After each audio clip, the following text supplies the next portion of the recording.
오늘 미국장 3대 지수 플러스로 끝났습니다. 다만 나스닥만 혼자 열심히 올라갔고요. 뭐 다른 것도 오르긴 했지만 나스닥에 비하면 뭐 그렇죠, 그럭저럭 합니다. 소형주 같은 경우는 거의 보합이에요. 그리고 유럽장들도 보면 세차게 올랐다기보다는 그냥 선방했다 정도. 우리나라는 0.66 정도 올랐고요. 중국장은 쉬었습니다. 아마 오늘까지 쉴 겁니다. 화요일까지.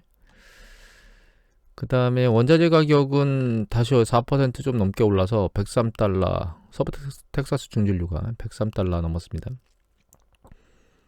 추세적으로 놓고 보면 유가나 이런 것들은 지금 원자재는 정점을 딱 때리치고 그 우크라이나가 러시아 침공 이후 그 뒤에 정점을 치고 나서 좀 안정화 국면으로 가고 있는 것 같고요. 하향 안정화 국면으로 가고 있는 것 같아요. 이게 추세적으로 더 튈 가능성이 있겠는가라고 하는 부분에 대해서는 개인적으로는 그렇진 않고 옆으로 횡보하지 않을까 이런 생각을 좀 하고 있고요.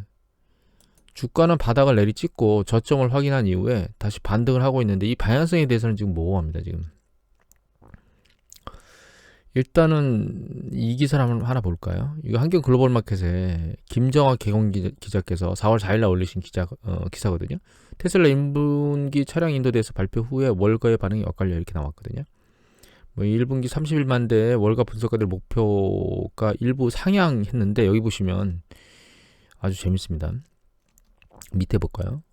파이프 샌들러의 분석가인 알렉산더 포터는 목표가가 1350달러입니다. 그런데 코엔의 분석가 제프리 오스본은 목표가가 790달러예요. 50%는 안 되지만 거의 한 40% 정도 낮은 가격 아닌가요?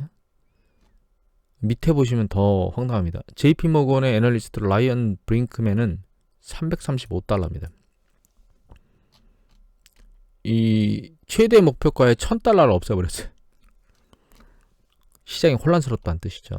그래서 일단은 지금 주식시장 추세를 그냥 어설프게 측정하기보다는 4분기의 기업 실적 발표나 이런 것들이 일정 부분 시장에 영향을 미칠 거를 보고 모니터링을 계속 해야 될 것 같고요. 변동성이 훨씬 더 커질 수 있다라고 하는.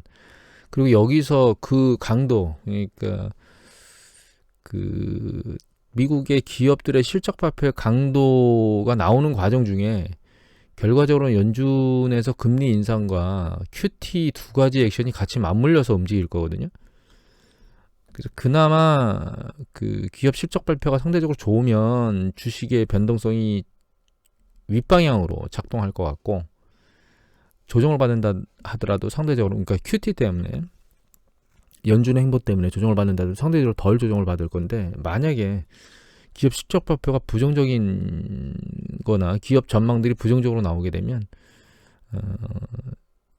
그 조정 강도는 세지게 되지 않을까 그렇게 생각하고 있습니다. 그래서 눈치 보기를 열심히 잘 해대고 있어야 될 것 같고 다른 것들을 계속 봤는데 어제는 이제 전체적인 주식 그 주변 상황 중에서 특히 10년 그러니까 채권, 국채 간의 스프레드를 보여드렸잖아요. 10년 만에서 2년이 마이너스로 들어갔기 때문에 뭐 기사에 대해서는 경기 수축 이런 일이 막 쏟아져 나오고 있긴 하지만 그것이 정확하게 과거 패턴에 맞물려서 지금 위기라고 생각할 시기까지는 아니다 이런 얘기를 말씀을 드렸는데 오늘은 그렇다고 해서 보랏빛만 있는 거냐 그런 부분에서 이제 우리가 여러 가지를 봐야 되는데요.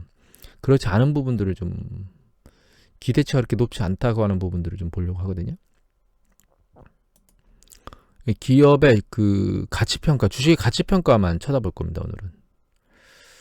여기 보시면 야르데니 리서치 4월 4일자 이거는 뭐냐면 이게 여기 있는 빨간 게 S&P 500 지수의 포워드 어닝 일지라고 되어 있는데 이게 뭐냐면 그 펍에서 역수입니다. 그러니까 향후 포워드니까 향후에 S&P 500 지수의 기업들이 얻을 EPS를 가지고 현재 프라이스를 그 미래에 얻을 EPS로 나눠주면 그 펍에서 나오잖아요. 그 펍에서를 역수로 뒤집었는데 그걸 이제 기대 수익률이라고 말하는데 주가 기대 수익률 그게 5% 중반대 약간 넘는 수준이에요. 근데 지금 10년 국채 수익률은 2% 중반대 약간 넘는 거거든요. 4월 1일자로. 그러니까 아직 그 주가 기대 수익률이 그 채권 기대 수익률보다는 한 3% 정도 그 이익 구조를 더 가지고 있다 이렇게 이해를 하시면 됩니다. 근데 사실 우리가 그 주가 프리미엄을 생각해 보면 주식은 투자해 가지고 위험성을 좀 안고 있잖아요. 물론 10년 장기 투자를 한다고 하는 관점에서 놓고 보면 경기 사이클 이후에 다시 회복되는 관점이 있으니까 주가 지수 자체로 놓고 보면 지수를 계속 보유한다 10년 동안, 그 다음에 채권을 10년 동안 보유한다라고 하면 주가도 상당히 위험하다라고만 볼 수는 없습니다. 개별 주식이 아니고 주가이기 때문에 이제 그런 관점에서 접근해 보면 아직은 3%의 메리트가 있다라고 이제 보는 거죠. 그렇다고 해서 그게 상당히 매력적이다라고 볼 수는 없어요, 사실은. 그리고 여기다 한 가지 말씀드릴 게, 이게 포워드 퍼잖아요. 포워드 EPS를 가지고 하는 거거든요. 그런데 향후 포워드 EPS가 기대치가 낮아지면 여기는 주가 수익 기대율 여기가 아니고 밑으로 내려오게 될 겁니다. 그리고 지금 이제 인플레이션 압력이나 이런 뒤에 좀 보겠지만, 이걸 보고 말씀드릴까요? 어드바이저 퍼스펙티브에 나오는 크레스먼트라고 하는 뭐 어떤 기관이 있습니다. 그냥 뭐 설명은 안 드리겠습니다. 이건 그 퍼배수 가지고 무엇인가를 퍼를 뽑아내는데 이 연구원 자체에서 뽑아내는 퍼가 있어요. 이거 뭐 CAP라고 하고 비슷한 개념이다 이해를 하시면 되는데, 그게 무슨 얘기냐면 인플레이션 적용하는 퍼다 뭐 이렇게 생각하시면 됩니다. 근데 얘가 장기적으로 위아래로 움직이는 그 박스권에 있거든요. 그 상단에 있어요. 근데 이제 이거보다는 제가 보여드리고 싶은 이 부분인데, 이게 뭐냐면 이게 여기 그 각각 영역별로 뭔가 표시가 돼 있죠. 그래서 특정 영역들이 있는 거예요. 그리고 이 파란색은 인플레이션이 한 3%보다 높은 수준에 있을 때 크레스먼트 퍼 배수는 어디에 있었는가를 보여주는 거거든요. 근데 제가 이 차트를 보여드리고 싶어서 여기는 올린 건데, 잘 보시면 통상적으로 여기 3% 이상일 때는 이 아래에 있어요. 25배 아래에 있었거든요. 그리고 지금 현재 언저리가 여기 6에서 9% 사이 언저리에 있는데, 이 정도가 있으면 여기서 보면 15배 좀 넘는 한 16배 수준 정도가 탑이었거든요. 근데 지금 여기 있습니다. 위에 38배. 그러니까 너무 높은 수준에 있다는 겁니다, 지금. 그러니까 우리가 이렇게 높은 수준에 있다면 더 많이 밀고 올라가려면 일단 그 EPS가 유지되는 상황에서 옆으로 가게 되면 주가가 EPS가 유지되는 상황에서는 주가가 이제 올라가게 되면 얘가 위로 올라가게 됐죠. EPS가 늘어나는 상황에서는 주가가 올라가더라도 얘가 옆으로 길 수 있거든요. EPS가 늘어나는 강도에 따라서 가면 되니까. 물론 EPS 또 인플레이션과 관련된 게 있기 때문에 그것까지 생각해야 되겠지만, 여하튼 일단은 너무 높은 수준에 있기 때문에 주가의 상승 강도가 굉장히 셀 것이다 라고 하는 부분들, 그러니까 추가적으로 지금 여기서 올라가서 얘가 여기를 뚫고 고점을 뚫고 한없이 밀고 올라갈 것이다 라고 하는 기대치를 생각하기 쉽지 않다 라고 하는 부분을 보여주는 거거든요. 또 한 가지는 이제 요거하고 비슷하긴 한데, 크레스먼트 그 PE하고는 비슷하긴 한데, 케이스 실러 지수, 이거는 많이 알려진 겁니다. 케이스 실러 PE 지수, 이 인플레이션 적용하고 10년간 장기 주식을 전부 다 그 현가 해가지고 그 현가 가격이 총 누계 평균값을 EPS를 낸 거거든요. 퍼배수를 낸 거거든요. 과거 역대 중에서 가장 높은 수준 밑에 있어요, 지금. 2000년 IT 버블 때 가장 높은 수준에 있었는데, 그러니까 이것도 녹록치 않게 많이 남아 있는 거죠. 또 한 가지 그나마 이제 퍼배수로 보는 것들 중에서 지금 크레스먼트하고 케이스 실러하고 MSCI, 이거 야르딘 리서치에 나오는 내용입니다. 여기 보면 이것도 같은 퍼배수긴 한데, 요것도 포워드 퍼를 가지고 하는 거거든요. 그런데 과거에 있었던 퍼배수의 상단과 하단 안에 있는 거죠. 이거는 이제 전 세계에 있는, 전 세계의 주가 지수를 다, 전 세계 그 월드 MSCI 지수의 퍼배수의 움직임인데, 그 상단 밸류 좀에 있겠지만 고점에서는 좀 내려와 있어요. 이거는 미국을 제외한 전 세계입니다. 미국을 제외한 거예요. 보시면 중간단보다도 아래 내려와 있죠. 그러니까 미국이 상당히 배수가 높다고 이해를 하시면 되겠죠. 그 다음에 이게 미국입니다. 미국은 중간 배수 중간에 걸려 있죠. 상단 중간에 걸려 있습니다. 이게 미국하고 캐나다를 제외한 선진국. 보시면 이것도 중간단에 걸려 있죠. 미국하고 별반 그렇게 큰 차이가 나진 않아요. 이 배수를 보시는 게 아니고요. 이 배수 그 중간에 그 자기 밴드 안에서 어디에 걸려 있는지를 보셔야 됩니다. 이거는 유럽의 EMU거든요. 그러니까 유럽 경제 통화 연합회? 거기를 보면 걔는 상대적으로 얘도 내려왔다가 반등해서 올라가는데 약간 위에 거보다 낮은 수준이고요. 이머징 유럽 제외한, 그러니까 영국 제외한 유럽 같은 경우에는 상당히 밑으로 많이 내려와 있고 중간에 걸려 있습니다. 지금 이머징은 아예 바닥에 지금 거의 붙어 있는 상황입니다. 바닥을 찍고 다시 올라왔어요. 이거는 이제 러시아 때문에 그렇다고 생각하시면 됩니다. 자, 이게 우리나라입니다. 저희 같은 경우에는 이미 보시면 이게 코로나 발생하면서 찍은 거거든요. 가치 배수가. 여기 보시면 여기 밑에 내려와 있죠. 그러니까 코로나보다 조금만 더 내려가면 코로나 때 찍었던 저점 배수만큼 지금 찍는 상황으로 오고, 이때는 글로벌 금융위기 때거든요. 글로벌 금융위기 때 찍었던 저점 조금만 더 내려가면 한 10% 정도? 15%? 그 코로나, 그러니까 글로벌 금융위기 때 찍었던, 이게 또 쉼업을 한번 한 것 같은데요. 말이 끊겼을 수도 있겠네. 글로벌 금융위기 때 내리 찍었던 그거만큼 내려가는 정도로 상당히 많이 내려와 있는 상황이에요.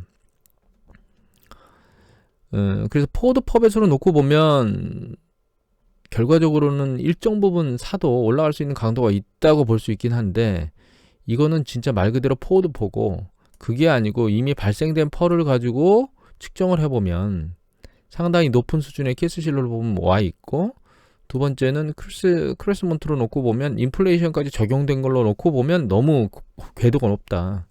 그러니까 예를 들면 여기 보시면 IT 버블 때가 요때거든요. 요때 그다음에 2014년 이후에 크레스먼트 P 배수가 여기까지 올라왔었는데, 문제는 이거는 요 시기에는 인플레이션이 상대적으로 낮은 수준에 있었다는 거죠. 근데 이거보다 상대적으로 높은 수준에 있는 지금 시점에서 놓고 보면 너무 높다. 이렇게 이해를 하시면 됩니다. 그리고 이거는 GDP 대비 시가총액이라고 말하는 건데요. 어드바이저 퍼스펙티브에 나오는 데이터입니다. 이게 그 버핏 지수라고 해서 유명하기도 합니다, 사실은. GDP하고 그러니까 그 한 기업의 총 가치를 보는 거거든요. 그러니까 시가총액이라고 그냥 생각하시면 됩니다. 보시면 이게 IT 버블 때거든요. 이게 글로벌 지금 현재입니다. 이게 IT 버블 글로벌 지금 현재. 그리고 요거하고 약간 다르게 그냥 시가총액으로 놓고 보면 이게 미국의 이제 월쇼 지수라고 있거든요. 이 시가총액 전체하고 GDP하고 놓고 보면 개념이 비슷하죠. 그래서 두 개를 맞물려 놓은 걸 보면 이렇게 거의 비슷한 수준으로 나옵니다. 버핏 지수나 시가총액 대 GDP나. 그래서 거의 상당히 높은 수준까지 와 있다. 이렇게 이해를 하시면 될 것 같아요. 그리고 한 가지 더 참고해야 될 게 이 부분인 것 같아요. 이게 지금 버핏 인디케이터의 GDP하고 S&P 500 이게 파는 게 버핏 인디케이터고 얘가 S&P 500 지수거든요. 밑에 이제 전체 영역별로 표시된 게 선으로 그린 건 버핏 지수고, 잘 보면 고점을 세차게 찍고 나서 이 추세적으로 계속 많이 밀고 올라왔죠, 주가가. 그러면서 그 뒤에 박스권을 형성했다는 걸 우리가 볼 수 있잖아요. 향후에 조정을 받게 되면 다음번 사이클에서는 추세적으로 이렇게 강력하게 뚫는 게 아니고 박스권을 형성할 거라고 생각하고 있습니다, 저는 개인적으로. 글로벌 주가 지수가. 그리고 하나 더 보면 이거는 그룹포커스에 나오는 데이터입니다. 그룹포커스닷컴에 보면 글로벌의 일부 국가들, 이렇게 보시면 쭉 국가들이 나오죠. 이 국가들의 이게 GDP 대비 시가총액을 해놓은 거고, 여기 보시는 이 숫자는 GDP 대비 시가총액을 이렇게 측정한 다음에 기대 수익률이 앞으로 날 게 어느 정도 있느냐라고 하는 걸 보여주는 거예요. 물론 이게 정확히 날 걸 보여주는 게 아니고, 예를 들면 러시아 같은 경우에 아주 폭망했잖아요. 그러니까 기대 수익률이 과거 데이터하고 비교하니까 높게 나오는 거고, 반드시 이게 정확한 건 아니지만 다만 이게 플러스에 있으면 그나마 과거보다는 일정 부분 밑단에 있다, 이 마이너스에 있으면 너무 많이 올라와 있다, 이렇게 이해를 하시면 됩니다. 아직까지는 보시면 그나마 연두색이 많다는 얘기는 그나마 먹을 때가 있다 라고 하는 걸 그냥 보여준다, 이렇게 이해를 하시면 될 것 같아요. 우리가 정리를 해보면 포워드퍼로 보는 과거의 그 퍼 밴드 안에서 어디에 있었는가를 놓고 보면 좀 먹을 게 있다라고 보이거든요. 근데 그 이외에 역사적으로 이제 지금까지 실적 발표가 된 실적으로 놓고 보면 그렇게 먹을 게 많지는 않다라고 하는 것. 그다음에 시가총액 대비 GDP, 이것도 역시 지금까지 발표된 거잖아요. 이게 미래 예측치를 가지고 하는 게 아니거든요. 그러니까 결과적으로 지금까지 발표된 수치를 놓고 우리가 과거 패턴에서 놓고 보면 먹을 게 별로 없고, 포워드, 그러니까 미래에 기대되는 이익을 놓고 보면 먹을 게 일정 부분 그래도 많은데, 문제는 인플레이션 압력이 작동했을 때 성과가 그렇게 좋지 않았다라고 하는 거예요. 근데 지금 그게 인플레이션이 상당히 높은 수준에 있잖아요. 그러니까 기대치를 너무 높게 가지면 안 된다라고 하는 걸 보여준다라고 정리를 하면 될 것 같아요. 그리고 또 한 가지는 시장에서 주가의 목표치를 평가하는 전문가들의 시각이 완전히 손바닥도 천당과 지옥을 오간다는 거죠. 테슬라 하나를 놓고 보면 1350달러를 제시하는 사람도 있고, 이 JP모건이라면 이게 허접한 분석 기업이 아니잖아요. 그럼에도 불구하고 335달러를 제시하고 있거든요. 이거는 뭐 너무 큰 편차가 나기 때문에 시장에서 어느 쪽 손을 들어줄지 우리가 모른다는 거죠. 전문가가 그나마 일정 수준 동일한 방향성을 보여야 되는데 그렇지 않은 상황을 보이고 있다는 얘기는 그게 어떤 형태로든 그 전문가의 의견을 받아들여서 투심이 작동하게 될 건데 그게 일관성이 없이 편차가 너무 커요. 그래서 변동성이 클 것이다 이런 생각을 하게 만드는, 그래서 어느 쪽에 깃발이 더 많이 들리느냐에 따라서 결과적으로 시장의 변동성하고 방향성, 그 다음에 강도가 결정될 거거든요. 그래서 조급한 부분은 좀 버리고 일단은 4월 달에 기업 이익 발표 나오는 건 모니터링을 좀 유심히 해야 될 것 같고, 여기서도 경고망동할 필요는 없다. 지금 반등했는데 야 이거 계속 탄력받고 올라가는 거 아니야? 이렇게 조급하게 생각하지 말고 일단은 상황을 좀 모니터링 해야 될 것 같고, 제롬 파월 연준 의장의 그 5월달 어떤 발표, 그 이슈가 나왔을 때가 결과적으로는 추세적으로 마지막 조정 국면을 결정하는 게 아닌가라는 결정하게 될 것이다라는 생각을 현재로서는 아직까지는 하고 있습니다. 오늘은 그냥 그 이익 관점에서 시장에 대한 기대감이라든가 향후 방향성에 대한 생각을 어떻게 해야 될까라고 하는 부분을 좀 알아봤습니다.